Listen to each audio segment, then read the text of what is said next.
예, 그러면은 오늘 변호사 집담회 시작을 하겠습니다. 안녕하세요. 저는 민주소송법률원의 신인수 변호사라고 합니다.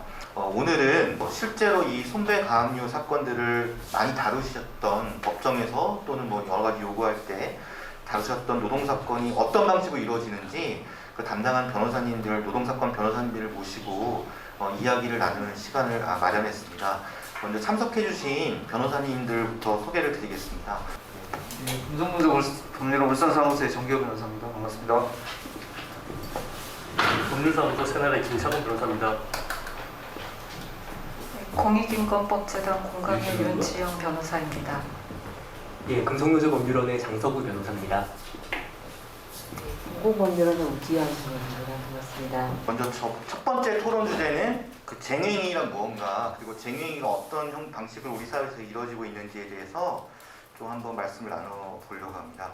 조합원들이 지혜 지침에 따라서 투쟁한다 하더라도 실효성이 전혀 없기 때문에 결국은 특정 공정을 전가하는 방식으로 투쟁을 하지 않으면 우리의 요구가 전혀 관철될 수 있는 구조들이 아닌 것입니다. 그래서 행정체 비정규직뿐만 아니고 전체 비정규직 투쟁에 같은 현상이 있거든요. 비정규직일수록 조직되기 힘들고 또 조직 대상에 비해서 실제로 투쟁하는 조직된 조합원들은 소수이기 때문에 불가피하게 자기 이런 공장 정보 형상, 생산시설 정보 형식으로 나가지 않으면 결국은 실효성, 김창원 변호사님께서 말씀하신 배출력 투입 문제도 있을 것이고, 아니면 원청이 직접 자기 그 인력들을 투입을 해서 공장을 가동함으로 인해서 이런 실효성이 없어지는 그런 측면들이 있기 때문에 비정규직 투쟁에 불가피한 측면이 있을 것 같고요. 중공업 같은 경우에는 모든 조합원들이 동참을 해야지만 이 쟁행의 목적이 달성되는 그런 산업적 특성이 있습니다. 그래서 현대중공업의 그 투쟁 역사를 보면 118투의 에너지 선상 정도 파업 이런 쟁행의 방식, 점거 방식의 투쟁 방식으로 나갈 수밖에 없는 그런 구조적인 측면도 있는 것 같습니다. 노동조사들이 사건을 하다 보면은 정당한 쟁행이라는 게 참 낙타가 바늘구멍 들어가는 것처럼 좁다라고 많이 인식을 하는 것 같아요. 그 중에서도 특히 문제되는 게 쟁행의 목적인데요. 이거에 대해서 한번 좀 말씀을 나눠볼까 싶습니다. 여기 보면 이제 철도노조 민영화 반대 파업, 철도노조는 이제 시민의 공공성 그리고 또 철도 노동자의 권익을 위해서 파업을 많이 했는데 대부분 정당성을 인정받지를 못했습니다. 철도 파업의 경우에는 핵심적인 파업의 특징을 요약을 하면 사실 공공부문에서 공공정책에 대한 파업을 진행을 했었던, 말하자면 정부 정책에 반대하는 파업을 진행을 했었던 것인데요. 법률적으로 파업이 된 가장 큰 원인은 우리 법원이 계속해서 민영화 등 기업의 구조조정 실시는 경영사항이기 때문에 경영진들이 판단을 해야 되는 것이고, 그런 민영화 등이 불순한 긴박한 경영의 필요성이 없거나 합리적 이유 없이 불순한 의도로 추진되는 사정이 없는 이상은 불법 파업이다 이렇게 보고 있습니다. 그런데 이 불순한 의도로 추진된다는 예외 사항 자체를 되게 만족시키기가 어려운 것이죠. 그래서 거기에 더해서 공공부문 근로자들이 공공정책에 대해서 목소리를 낼 수 있는 일주체로 인정을 안 하는 그런 시각들이 굉장히 많이 반영이 되어 있는데, 대표적인 내용으로서 이런 것들, 설령 수사발 KTX 법률 설립 자체가 정책적으로나 법률적으로나 타당성에 문제가 있다고 하더라도 그것은 철도공사의 사장 또는 이사와 같은 경영진이 판단할 사항이다. 그리고 노동조합이 공익의 대변자라거나 위법한 사항에 대해서 감시해야 할 지위에 있지 않은 노동조합이 이것을 제기할 수 없다라는 판시, 현재까지 우리나라의 노동조합과 근로자들을 일주체로 보지 않는 인식, 이런 것들로 인해서 파업의 정당성이 인정되지 않은 것이 아닌가라고 생각을 합니다. 그러니까 사이클라스 비정규직 같은 경우에는 아니 대학 조건 자체에 쟁행을 할 수 없도록 이거 하게 된다면 이제 모든 손해를 이제 하청 업체한테 물리는 그런 식으로 계약 조항이 있었고요. 그래서 하청업체에서 이제 기를 쓰고 그 이제 쟁행을 막으려고 했던, 그리고 원청에서는 여러 가지 이제 시설관리건이나 그런 것들을 활용해서 아예 그냥 그 사업장 자체에서 이제 몰아내려고 이제 시도했던 그런 부분들이 있습니다. 그리고 더 나아가서 이제 그 파업을 이제 하려고 하니까 극단적으로 이제 계약 해지를 해버리는 거죠. 원청이 자청과 계약 해지를 해서 아예 그냥 사업장 자체에서 이제 몰아내버리는. 어쨌든 비정규직들은 뭐 쟁행을 하기 위해서는 그러니까 일자리를 이제 걸고 일자리에서 쫓겨날 각오를 하고 해야 되는 것인데 그럴 수 있는 사람들이 이제 얼마나 될까 생각해보면은 충분히 비정규직 정리하기가 어렵다는 점에 대해서 이해하실 수 있을 것 같습니다. 동양시멘트에서 하청업체 소속으로 근무했던 노동자들이고요. 동양시멘트의 그 석회석을 발파, 채굴, 분쇄, 이동하는 업무는 다 전원 다 하청업체 소속의 비정규직 노동자들이 진행을 했어요. 이 노동자들이 노조를 결성을 하고 그래서 이 불법 파견이다라고 해서 인정을 넣었고, 그리고 실제로 불법 파견 수준이 아니라 동양시멘트가 하청업체 소속 노동자들의 실질적인 사용자다라는 결정까지 났는데, 그 직전에 곧바로 동양시멘트가 하청업체와 맺었던 계약을 해지를 해버렸습니다. 그리고 그 계약이 해지가 되면서 파견업체에서도 이분들을 전부 다 해고를 한 거죠. 그러니까 실질적으로 노조를 만들고 원청을 상대로 교섭을 요구하고 싸우자 곧바로 원청에서는 하청업체와 맺은 계약을 해지하는 방식으로 사업장에서 이 노동자들을 다 몰아내는 게 하나가 문제가 있기도 하고요. 두 번째는 그래서 이분들이 다 쫓겨난 상황에서 공장 점거도 못했고 그냥 공장 앞 점거, 왜냐하면 못 들어가게 막으니까 원청에서는 우리 직원들 아닌데 다 이제 쫓아낸 상황에서 왜 들어오냐라고 막은 상황에서 이제 공장 앞에서 점거를 했고, 그리고 실제로는 동양시멘트에서는 이 업무를 하던 노동자들을 사실상 다 해고를 했기 때문에 영업 중단의 상태, 업무 중단의 상태가 됐는데도 불구하고 이 하청업체 노동자들이 공장 앞에서 점거를 한 걸 가지고서 업무방해로 고소를 했거든요. 그러니까 취지는 그거죠. 내가 고용하지 않은 노동자들이 공장 앞에서 점거를 하면서 실질적으로 업무를 하지 못하도록 방해를 했다. 그래서 업무방해로 형사 고소를 했어요. 이게 비정규직들이 쟁행할 때 되게 힘든 것 같아요. 그러니까 해고도 해고지만 막상 자기가 일을 했던 사업장에 들어가지도 못하고 그 앞에서 원청을 상대로 뭔가 목소리를 내는데 원청에서는 자기 직원이 아니다 싶으니까 다 업무방해로 이제 걸어버리는 거죠. 그래서 좀 약간 이중에 고통이 있지 않나 생각합니다. 그 노동 변호사들이 파업으로 인한 손해배상 가압류 사건을 하다 보면 힘든 게 뭐냐면 외국의 논문이나 판례를 참조하려고 해도 없어요. 그게 무슨 말이냐면 외국에서는 파업으로 인한 손해배상 사건 자체가 없기 때문에 그에 관한 학설도 없고 별로 없고 그에 관한 판례들도 사실 거의 없습니다. 그 얘기는 무슨 얘기냐면 파업으로 인해서 손해배상을 청구하거나 직원들의 재산을 가압류하는 거는 사실상 문명국가 중에서는 대한민국 외에는 딱히 찾을 곳이 없다라는 반증이기도 하겠죠. 이게 2020년 11월 기준인데 선고 금액이 280억 정도 되는 것 같고요. 근데 지연이자가 더 많네요. 369억, 거의 한 370억이어서 오히려 선고 금액보다 판결에 의해서 손해를 배상한 금액보다 지연이자가 더 많은 걸 여러분이 확인할 수가 있습니다.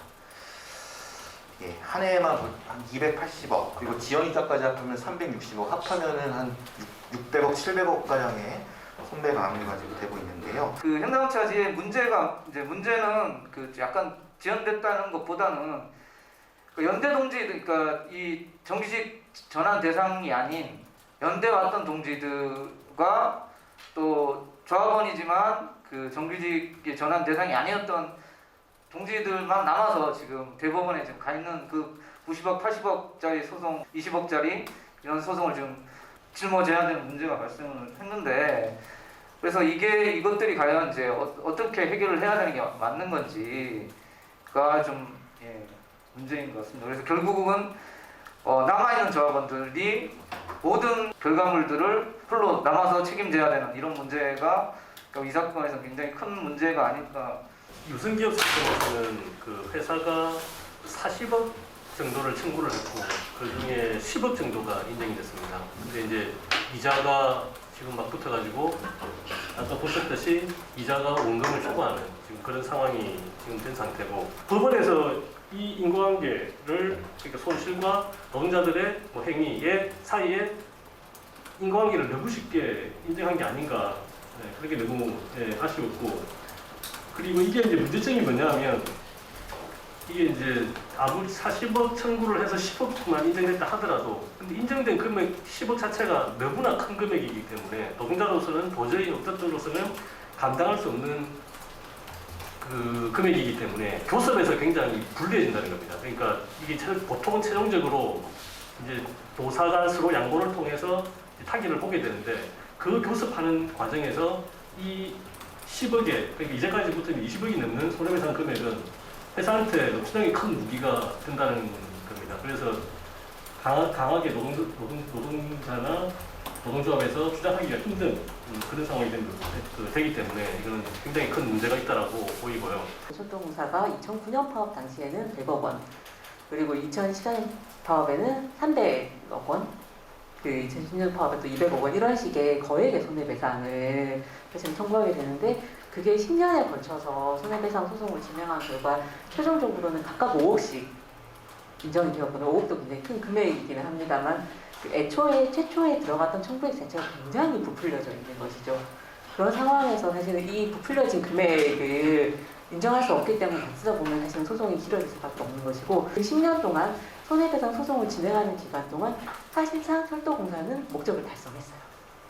그 200억, 300억에 달하는 위화 효과를 충분히 누렸고 아까 김상훈 변호사님 말씀하셨던 것처럼 교섭에서도 유리한 지렛대로 사용을 했고 현장을 위축시켰고 뿐만 아니라 손해배상 소송은 치열하게 다투어서 마지막에 결론이 나오는 반면에 파업이 발생하면 형사소송이나 그러니까 형사기소나 징계는 바로 진행이 되거든요.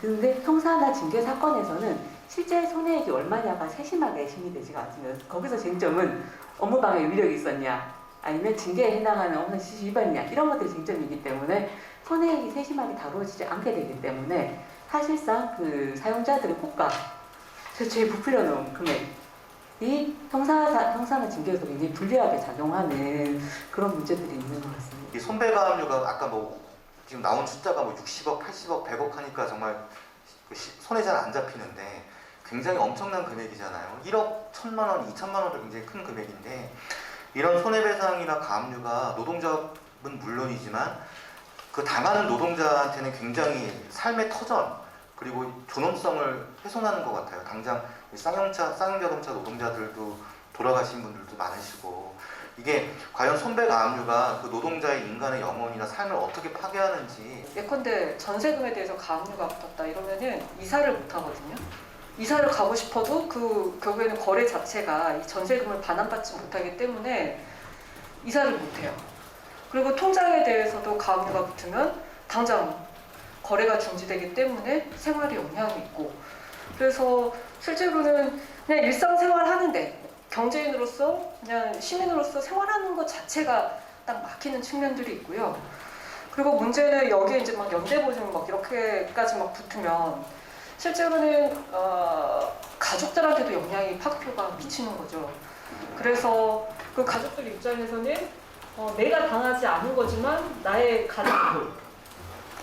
가장이 당한 어떤 그 가압류 또는 손배가 실질적으로 그 집에 다 영향을 미치게 되는 거고 그래서 이거는 지난주에 저희 그 현장의 당사자들 이야기할 때 되게 인상적이었는데 집에 막 소장 날라오고 뭐 이런 서류 날라올 때마다 그거를 집에 이제 아들이 받는 거죠. 그럼 아들이 받을 때마다 막 긴장이 되니까 그래서 도저히 안 되겠길래 이제 그 다음부터는 집에 사람이 없는 것처럼 그냥 아무도 없는 것처럼 그래서 서류 자체를 안 받으려고 다들 모든 가족들이 긴장 상태가 되는 거고 그래서 이거는 그냥 한 사람뿐만 아니라 한 가정을 파탄되는 문제라고 생각을 하고요. 동양시멘트 같은 경우에도 애초에 파업 참가자가 70명이 넘었는데 실제로 가압류하면서 사람이 줄었고 소를 제기했을 때는 23명이 줄었거든요. 왜냐하면 손배 가압류를 당한 입장에서는 이거 너무 큰데 되게 걱정이 되니까 그런데 회사에서는 노조 탈퇴하면 우리가 치하해줄게, 해제해줄게 이게 굉장히 달콤하게 들릴 수밖에 없거든요.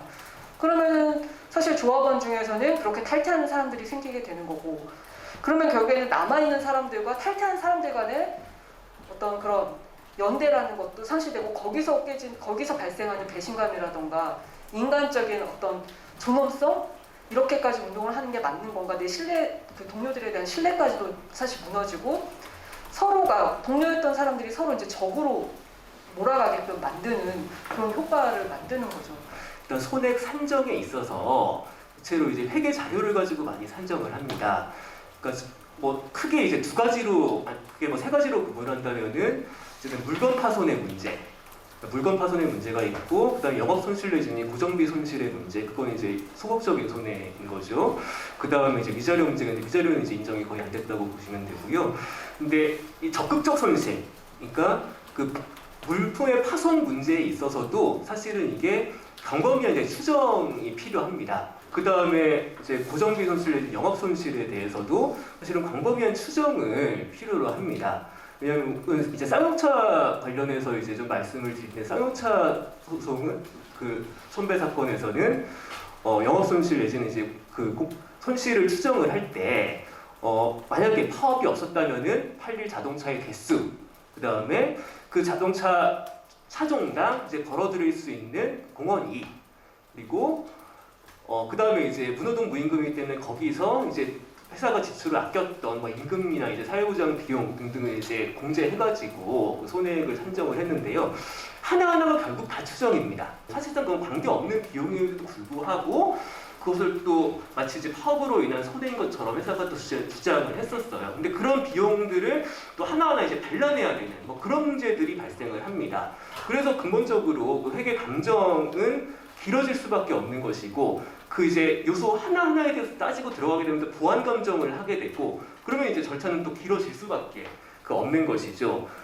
그 다음에 이제 그 법원이 근데 그런 것들을 이제 엄격하게 판단을 하느냐? 엄격하게 판단하느냐? 또 그렇지도 않습니다. 이를테면 아까 제가 말씀드린 2009년 12월 달에 지출된 그런 보너스 성격의 비용, 이런 것들도 회사는 전체 손해액에서 법원은 빼지 않았어요. 회계 추정과 사실은 법원에서, 그러니까 손해배상에서 엄격한 입증은 좀 분리돼서 생각해야 된다고 좀 생각을 하는데요. 저는 추정은 추정일 뿐이고, 이런 최소한 이런 손배 사건에서는 엄격한 입증, 그러니까 상당 인과관계 법리들이 최대한 엄격하게 적용해서 엄격한 입증을 좀 할 필요가 있다. 추정을 하게 되면 또 그 범위가 있잖아요. 그 범위에서도 좀 최소한의 그런 범위를 만약 인정한다고 하더라도 손해배상으로 인정할 필요가 있다. 이런 정도를 좀 지적하고자 합니다. 유성기업 같은 경우에는 그러니까 그 이제 창조 컨설팅과 함께 이제 그 자문을 받으면서 이제 연락하기를 진행했고, 또 나중에 이제 또 밝혀졌지만 그 배후에 그 현대자동차가 모든 걸 다 이렇게 보고받고 지시하면서 이렇게 그 진행이 됐었는데, 아주 초기에 그 회사가 손해배상 가압류 청구를 하지 않았습니다. 아산경찰서가 작성한 문건을 이렇게 보니까 회사가 아직 손해배상을 청구하고 있지 않은데, 그 경찰에서 그러니까 회사한테 그 내용을 알려주고 손해배상을 청구하라고 알려주고 뭐 그렇게 조치한다라는 내용이 들어있었습니다. 그러니까 회사뿐만 아니라 경찰조차도 그 공안적인 시각에서, 그러니까 노조는 무력화돼야 되고 노조의 쟁의행위는 불운한 것이고 뭐 이런 시각에서 그 쟁의행위를 무력화시키기 위한 수단으로서 이렇게 그 상정을 하고 그걸 이용하게끔 이렇게 회사에 알려주는 그런 상황까지도 그 진행이 됐었습니다. 일공장 CTS라는 그러니까 차를 이제 그 도장이 끝난 차를 안에 있는 부품을 결합을 하려면 문짝을 떼내야 됩니다. 그래서 그 문짝을 떼내는 의정 공정의 첫 번째 공정을 거기서 한 300명 가까이 되는 조합원들이 모여서 25일 동안 정면 홍성을 하고, 그래서 공장 가동이 멈췄는데, 그래서 이제 아까 말씀드렸다시피 90억, 뭐 70억, 20억 이렇게 막대한 규모의 손해배상 청구를 했는데, 이 청구를 하면서 그 조합원들한테 근로자 지약인 소송을 취하를 하면 이 선배 강요 소송을 취하를 해주겠다 이런 조건을 걸기도 하고요. 그래서 실제로 CT에서 이래 대규모 손해배상 청구를 하니까 상당수의 조합원들이 노조 탈퇴를 하고 근로자 지역은 소송을 취하는 상황으로 발생을 했고, 더더욱 좀 이렇게 안타깝고 그러니까 나쁜 것은 이렇게 해고자들 내부에서 이제 이 선배를 취하를 해주면서 복직을 시켜주는 그런 걸서 그래서 이제 이 복직을 하는 조건으로 선배 취하를 하는 그런 경우도 있었고, 더 안 좋은 것은 그 현 집행부의 그 투쟁 방향을 비판하는 대자보를 작성하도록 해서 하면서 이 선배 강요를 취하해 줄 테니까 이 대자보를 쓰고 복직을 해라 라는 이런 사태까지 발생을 했었습니다. 그래서 노동조합 내부의 투쟁 방향에 대해서 굉장히 많은 갈등이 있었고, 사실상 이렇게 불비정규직 노동자들이 조합으로 뭉쳐서 투쟁을 통해서 한 7,000명 가까이 7,000명, 8,000명 가까이 되는 정규직이 된 투쟁은 사실 지금까지 없었고 앞으로도 쉽지 않을 그런 비정규직 투쟁이었는데, 그러니까 지금 지나고 보면 이 투쟁 핵심적으로 했던 동지들이 굉장히 갈갈이 찢어져 있는 그런 상황입니다. 정규직이 돼서도 굉장히 서로 간에 안 보고 서로 간에 갈등이 심하고, 그래서 이제 사실은 이 비정규직이 정규직 되는 거 자체가 노동자의 그 목표, 노동운동의 진정한 목표가 아니라 이걸 통해서 좀 낮은 곳에서 자기는 못한 조합원 동지들을 위해서 같이 연대하고 같이 이제 같이 잘 사는 그런 사회를 만들어 보겠다라는 게 이제 동력이 돼야 될 텐데, 제가 굉장히 안타깝게 생각하는 부분은 이렇게 많은 인원이 정규직이 됐음에도 불구하고 이런 갈등 문제, 이런 투쟁 과정에서 여러 가지 갈등 문제들 때문에 결국은 그게 하나로 뭉쳐지지 못하고, 그래서 그게 비정규직이 정규직됐다는 그런 힘에서 새로운 노동운동의 방향들을 제시하지 못하는 그런 문제까지 이어지는 게 굉장히 안타깝다는 생각이 지금도 굉장히 많이 들고 있습니다. 그런데 그게 근본적으로 이 선배 강요를 통해서 조합원들을 갈라치기 하고 또 서로 갈등하게 만들고 서로 싸우게 만들었던 그런 게 하여튼 주된 이유나 원인이 되지 않았을까라는 생각이 듭니다. 손해가 발생하면 이제 누군가 배상을 해야 되는데 그 배상 주체가 노동조합을 포함한 여러 이제 참여자들이 돼야 된다라는 그런 이제 민법상 논리에 아직도 이제 우리 사회가 많이 익숙해져 있는 것 같고요. 그런 인식을 바꿔 나가는 것이 저희 노동노동자들의 과제가 아닌가.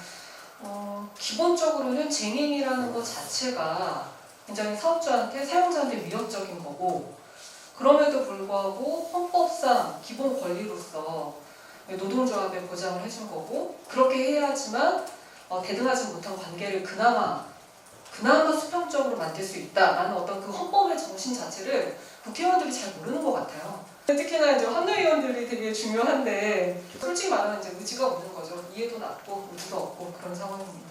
이게 아직까지 입법이 안 되고 있는 문제는 이걸 노사 문제로만 다 보시는 것 같아요, 의원님들이. 이거는 노사 문제라기보다는 우리 사회 인권의 문제로 바라봐야 될 것 같아요. 아까 윤지현 변호사님이 말씀해 주신 것처럼 파업으로 인한 손해배상이나 쟁의로 인한 손배 가압류로 그 노동자와 그 가족과 그 자식들, 아이들이 어떤 피해를 보고 있고 어떻게 영혼이 파괴되고 있는지를 국회의원들이 인권의 관점에서 좀 바라봐야 될 것 같습니다.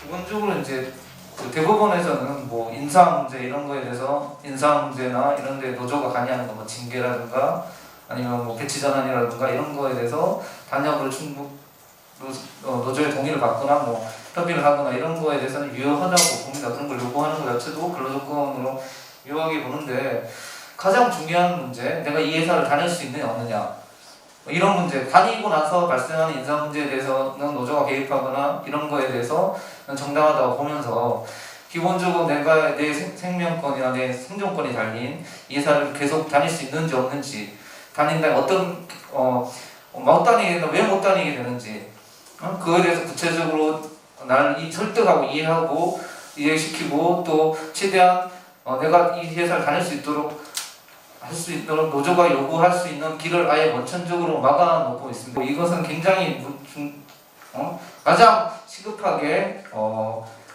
판례가 바뀌어야 되는 바뀌어야 될 판례라고 생각이 듭니다.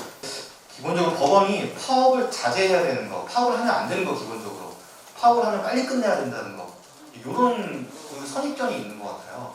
파업은 엄연히 헌법상 보장된 기본권인데 그래서 그런 것들에 대한 좀 시각이 좀 바뀌었으면 하는 그런 좀 바람이 있습니다. 노동부에서 신속하게 노동 행위를 충분히 막을 수 있거든요. 충분히 막을 수 있습니다. 인지를 통해서 또 강제 수사를 통해서 이렇게 수사도 진행할 수 있고 또 충분히 막을 수 있는데 안 움직이죠. 유승기업 조합원들은 가장 쓸모없는 기관으로 노동부를 꼽았습니다. 왜냐하면 우리가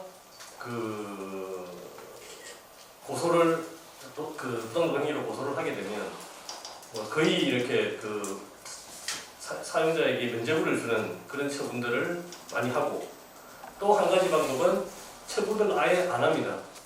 처분을 안 하고 몇 년 동안 묵혀두고 있다가 나중에 불기소 의견으로 송치했다라고 한 4, 5년 후에 노동자를 통보를 해줍니다.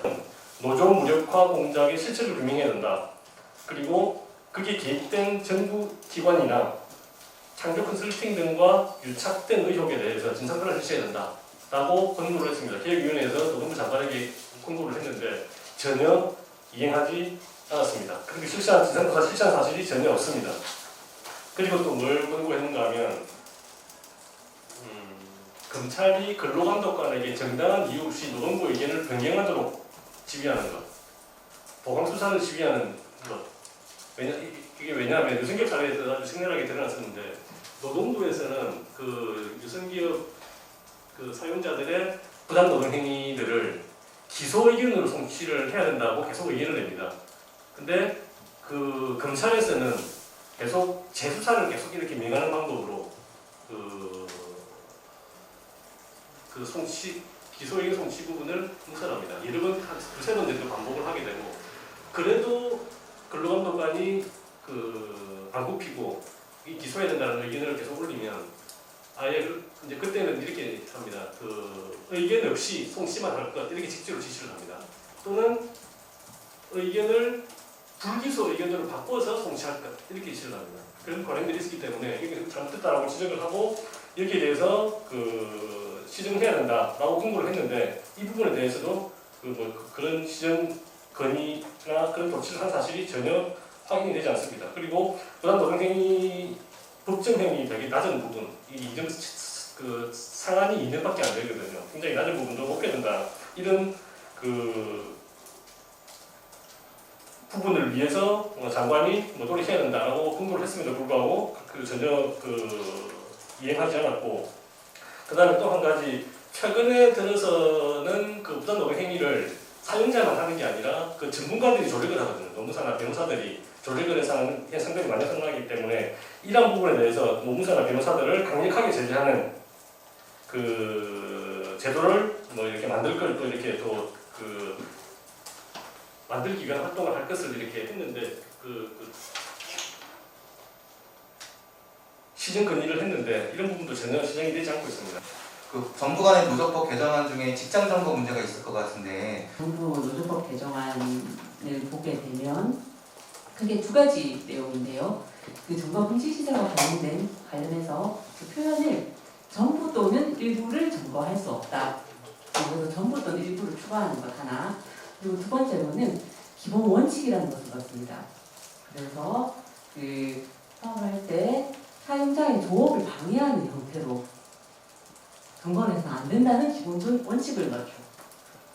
이 원칙이 저희가 봤을 때 굉장히 문제적입니다. 왜냐하면 저희 노조법에는 파업은 사용자의 업무를 방해하는 거라고 나와 있거든요. 그런데 조업을 방해하지 않는 형태로 직장 점거 가능하냐? 그리고 기본 원칙이 그렇게 잡혀버리면 마치 이제까지 허용되어 오던 부분적, 병존적 점거 역시도 충분히 부정될 수 있는 그런 굉장히 위험하고 심각한 조항입니다. 만약에 정부 노조법이 통과가 된다고 가정을 하면은 직장 점거의 범위가 더욱더 축소될 것이고 그로 인한 파업의 불법성이 더 문제될 거기 때문에 손해배상 가압류가 더 문제될 수도 있습니다. 사용자 국가 손해배상 청구 사건에 대해서 간략하게 좀 설명을 드리겠습니다. 사용자 파업이 종료 이제 되려고 하던 그 국가의 진압, 즉 2009년 이제 8월 6일 그 양일간 발생했던 진압 과정에서 발생한 그 국가의 그런 여러 가지 경찰 장비 손해, 그 대부분은 그 헬기를 투입했었거든요. 그 헬기 투입과 그 크레인 투입, 그러니까 경찰 특공대를 투입하면서 그 크레인을 이제 사용을 했었는데 그 크레인에 대해서 발생한 손해액이 사실은 95% 이상을 차지를 하고 있습니다. 국가는 누구보다도 개인의 인권을, 기본권을 보장해야 되는 주체이지 그 자체가 이제 기본권을 행사할 수 있는 주체는 아니거든요. 근데 그럼에도 불구하고 이런 경찰과 관련된, 진압과 관련된 주된 비용들을 당사자들한테, 그것도 모든 그 관련된 이제 형사처벌을 받든 그렇지 않았든 당사자들한테 어떤 전액을 각각에게 청구하는 소위 말하는 부진적 연대 책임을 물었다는 점에서 분명히 이제 비난받을 만한 그런 사항이라고 생각을 합니다. 진압 자체가 이제 불법이었다는 뜻인데요. 그렇다고 한다면은 그런 이제 쌍용차 노동자들이 당시에 국가의 그런 국가 폭력 내지는 그 위법한 진압에 대비해서 했던 그런 방어적인 행위 내지는 방어를 넘어서 조금 더 나아간 적극적인 이제 행위 라는 것들도 충분히 이제 정당방위나 아니면 그 이상 정당방위 등으로 좀 판단을 받을 수 있는. 이번 문재인 정부가 참 좀 희한한 게요. 그러니까 법원 핑계를 굉장히 많이 대는 것 같아요. 그러니까 그 전교조 법외노조 통보도 보면은 2013년도에 법외노조 통보를 받았는데 박근혜 정부 하에서의 법외노조 통보 기간보다 문재인 정부 하에서의 법외노조 통보 기간이 더 길었어요. 국가를 상대로 손해배상 청구하지는 못했습니다. 왜냐하면 노조 차원에서 국가가 어떻게 개입했다는 부분을 밝히기는 사실상 불가능하거든요. 어렵거든요. 그래서 아까 제가 말씀드렸던 그 노동부 계획위원회에서 그 부분에 대한 진상 규명을 하라고 그 장관에게 그 권고를 했는데 또 장관은 또 전혀 그런 부분에 대해서 그 이행을 안 한 부분이거든요. 그래서 물론 당연히 이제 이렇게 그 해야 되고 그렇게 진상이 규명되면 그 부부행위가 인정이 되고 손해를 배상받을 수 있을 텐데 그 사실관계를 저희들이 밝혀낼 수가 없기 때문에 눈물을 머금고 할 수 없는 겁니다. 비정규직 노동자들이 뭐 800만, 뭐 1000만 이렇게 얘기를 하는데 결국 그 비정규직 노동자들이 조합에 가입할 수 없는 것은 뭐 노조에 가입을 해봤자 노조가 뭐 여러 가지 이유로 그 나의 임금 인상이든 뭐 근로조건이든 노조의 본래의 목적을 달성하지 못하기 때문에 그런 것 같습니다. 노조가 만들어져서 하청사장을 상대로 뭔가 요구를 하면 하청사장들은 나는 아무런 힘이 없다. 내가 뭘 해줄 수 있냐. 도읍비 원청에서 인상 안 해주면 내가 너희들한테 한 푼이라도 인상 못 해준다. 라고 얘기를 하는 거죠. 그러면 원청한테 찾아가서 교섭을 요구하고 어떤 우리 요구 조건을 얘기를 하면 너희는 사용자가 아니다. 너는 나한테 이런 요구할 수 없다. 너는 홍길동이 아니다. 홍길동이다. 이렇게 얘기를 하는 거죠. 폴텍 정리해고 사건입니다. 대전에 있는 기타를 만드는 공장입니다. 경영지표가 너무너무 좋았습니다. 그 매년 엄청난 금액의 단기순이익을 올리고 있고 그리고 부채는 아예 없습니다. 1심에서 지고 2심에서 노동자들이 승리했습니다. 근데 대법원에서 다시 파기했죠. 대전 공장 폐쇄 결정은 장래에 올 수 있는 위기에 미리 대처하기 위한 것으로 특별한 사정이 없는 이상 존중돼야 한다. 지금 회사가 굉장히 잘 나가고 있는데 혹시 장래에 위기가 올 수 있으니까 그걸 대비해서 정리해고를 하는 게 정당하다. 이런 판결이거든요. 이게 어떻게 이런 판결이 가능한지 아직도 의문이 듭니다. 이거는 법원이 정리해고에 대해서는 사고를 불사하지 않겠다라고 고백하는 그런 판결이고, 정리해고에 관한 그 근로기준법 규정을 휴지 조각으로 만드는 그런 판결이라고 생각이 되고, 노동 변호사로서 활동하고 있는 게 무슨 의미가 있을까? 심각하게 노동 변호사 활동에 대해서 심각하게 회의를 느끼게 만드는 그런 판결이었습니다. 아직도 그 충격에서, 그리고 그 무력감, 그런 회의감에서 아직도 제가 벗어나지 못하고 있는 그런 상황입니다. 그러니까 뭐 노동자나 특히 이제 조합원들에 대해서 이제 손배소를 제기하고 가압류를 해두면, 앞에서도 나왔지만 이제 최종 판결이 확정이 되고 뭐 어쨌든 가압류 해제될 때까지 시간이 많이 걸리고, 그리고 어떻게 판결이 날지도 모르는 상태에서 사실 피해를 당하는 건, 불안한 상태에서 떨어야 되는 건 사실 노동자들이거든요. 대등하지 않기 때문에 어쨌든 대등하도록 하기 위해서 그런 쟁행위를 할 수 있는 권리를 이 노조와 조합원들한테 부여를 하는 건데, 이 대등한 관계가 자율적으로 교섭이 이루어져야 될 관계가 사용자가 의도적으로 법정으로 끌고 오는 것 같아요. 얼마든지 돈을 감당할 수 있고 얼마든지 고액의 선임료를 부담을 하면서 대형 로펌들 대리인으로 이렇게 선임을 할 수 있는 사용자들 입장에서는 이 원래 이 운동장을 엉뚱한 데로 사법부로 법원으로 끌고 가서 사실 교섭의 당사자를 그냥 뭐랄까 객체화한다라고 해야 될까요? 그러면서 특히나 이제 돈이 있기 때문에 대등하게 그나마 만들어 놓았던 그 노조법상의 그 당사자의 지위가 법원에 가면 어쨌든 불평등한 관계로 오히려 다시 역전돼서 소송을 진행하고 있다는 생각이 굉장히 많이 들었어요.